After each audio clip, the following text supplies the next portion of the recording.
রাতের অন্ধকারে পরপর দুবার বোমা বিস্ফোরণে কেঁপে উঠল কাটোয়ার রাজুয়া গ্রাম। ভেঙে পড়ল আস্ত পরিত্যক্ত বাড়ি। ঘটনায় মৃত 1 ও আহত 3 জন। শুক্রবার প্রায় রাত 8:30 নাগাদ বিকট শব্দ পান বাসিন্দারা। অভিযোগ, একটি পরিত্যক্ত বাড়িতে এলাকার তৃণমূল কর্মী তুফান চৌধুরী বাইরে থেকে লোক এনে বোমা বাঁধতে গিয়ে বিস্ফোরণ ঘটে। ঘটনাস্থলে পুলিশের বিশাল বাহিনী। অভিযুক্ত তুফান চৌধুরীকে গুরুতর জখম অবস্থায় কাটোয়া মহকুমা হাসপাতালে ভর্তি করা হয়। বাকি 2 জখম ইব্রাহিম শেখ ও সফিক মণ্ডল পলাতক। মৃতের নাম বরকত কারিগর। বাসিন্দাদের একাংশের অভিযোগ, ভোটের আগে এলাকায় সন্ত্রাস সৃষ্টি করতে বোমা তৈরি হচ্ছিল। খবর পেয়ে ঘটনাস্থলে পৌঁছয় কাটোয়া মহকুমা এসডিপিও কাশীনাথ মিস্ত্রি এবং কাটোয়া থানার আইসি বিশাল পুলিশ বাহিনী। বোমার অভিঘাতে ঘরের মধ্যে থাকা মশারি ও জামার টুকরো প্রায় 30 ফুট ওপরে গাছে ঝুলতে দেখা যায়। ধৃত তুফান চৌধুরী বর্তমানে বর্ধমান মেডিকেল কলেজে চিকিৎসাধীন। এবং এইখান থেকে বোমা বেঁধে সেই বোমা কি উদ্দেশ্যে বোমা বাঁধা হচ্ছিল সেটা যেমন পুলিশ খতিয়ে দেখছে, সেরকমই এখান থেকে বোমা কিন্তু বিক্রি করার মতো একটা ব্যাপারও স্থানীয়রা বলছেন। তারা বলছেন যে অনেক সময় পার্সেলে করে এখান থেকে বোমা কিন্তু অন্যত্র চলে যেত। বাইরেকার কোনো বহিরাগতকে নিয়ে এসছে এবং গ্রামের কিছু ছিল, ওরা দুষ্কৃতী টাইপের। হ্যাঁ, ওরা সেই বোম বাস্টো বাঁধতে যেয়ে বা পরিকল্পনা যাই কিছু করতে গেছিল, বাঁধতে যেয়ে ওরা নিজে একজন স্পট ডেড হয়ে যায়, একজন আহত হয় এবং 4-5 জন ছুটে পালিয়ে যায়। যে আহত হয়েছে তুফান চৌধুরী নাম। সে কি মন্টু শেখের কেউ হয় না, আত্মীয় হয় না। তাহলে হ্যাঁ, যাই হোক, ভালো মানে ভালোবাসা ছিল বা ভয়ে করেছে এরকম। বাড়িটা খালি বাড়ি, তো পরিত্যক্ত বাড়ি। শব্দ শুনে আমরা বাড়িতে বেরোতে তখন মুহূর্তে অন্ধকার। কটা বাজ পড়লো? ঘর মরকার পড়লো, এখন কটা দুটো শুনতে পেলাম।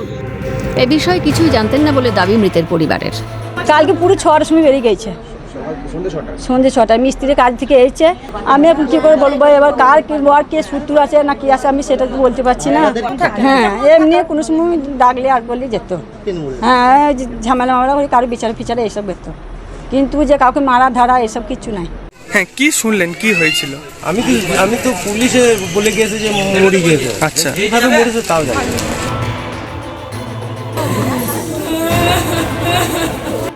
সঠিক তদন্তের দাবি জানিয়েছেন পঞ্চায়েত সমিতির কর্মাধ্যক্ষ। হ্যাঁ, তাহলে হয়তো 7-8 জন ছিল, নাহলে 3টে হাত, আবার কেউ আহত নিহত এরকম তো হচ্ছে। এটা যদি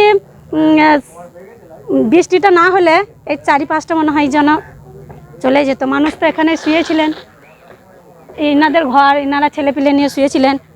হয়তো কোনো বাঁশ আর কোনো আগুন ছুটে এলে এরাও হয়তো মারা যেতেন। বোমা মানে বোমা কি এখানে মজুদ ছিল নাকি না বাঁধা? মজুদ ছিল নাকি বলতে পারবো না, তবে হয়তো বান ছিল, নাহলে এত বড় বাস্টটা হবে কিনা। গ্যাস তো নয়। প্যাকেট করে পাচার হতো বোমা।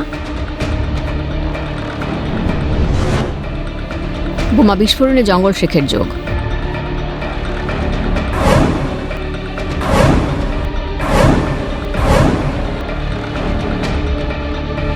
ঘটনাস্থলে মোতায়েন বিশাল পুলিশ বাহিনী। ব্যারিকেড দিয়ে ঘিরে ফেলা হয়। ভয়ে ক্যামেরার সামনে কেউ মুখ খুলতে নারাজ। পাশাপাশি ওই এলাকা থেকে প্যাকেটের মাধ্যমে বোমা অন্য জায়গায় পাচার হতো বলেও জানা গিয়েছে। আতঙ্কে স্থানীয়রা। হ্যাঁ, হতো তো, যেহেতু আমরা ছেলে সব ঘরে ঘরে শুয়েছিলাম, ঘটতে পারত। এই যে এই ঘটনার পর কতটা আতঙ্কিত আপনারা? আতঙ্কে আছে, যেহেতু ছেলে পেলে বাড়িতে আছে, আতঙ্কে আছে। বাড়ির পাশে এরকম একটা কাজ হবে আমরা ভাবতে পারিনি। তুফান চৌধুরী ও কাটোয়ার ত্রাস জঙ্গল শেখের বিরুদ্ধে একাধিক অভিযোগ করেছেন জেলা তৃণমূল সভাপতি।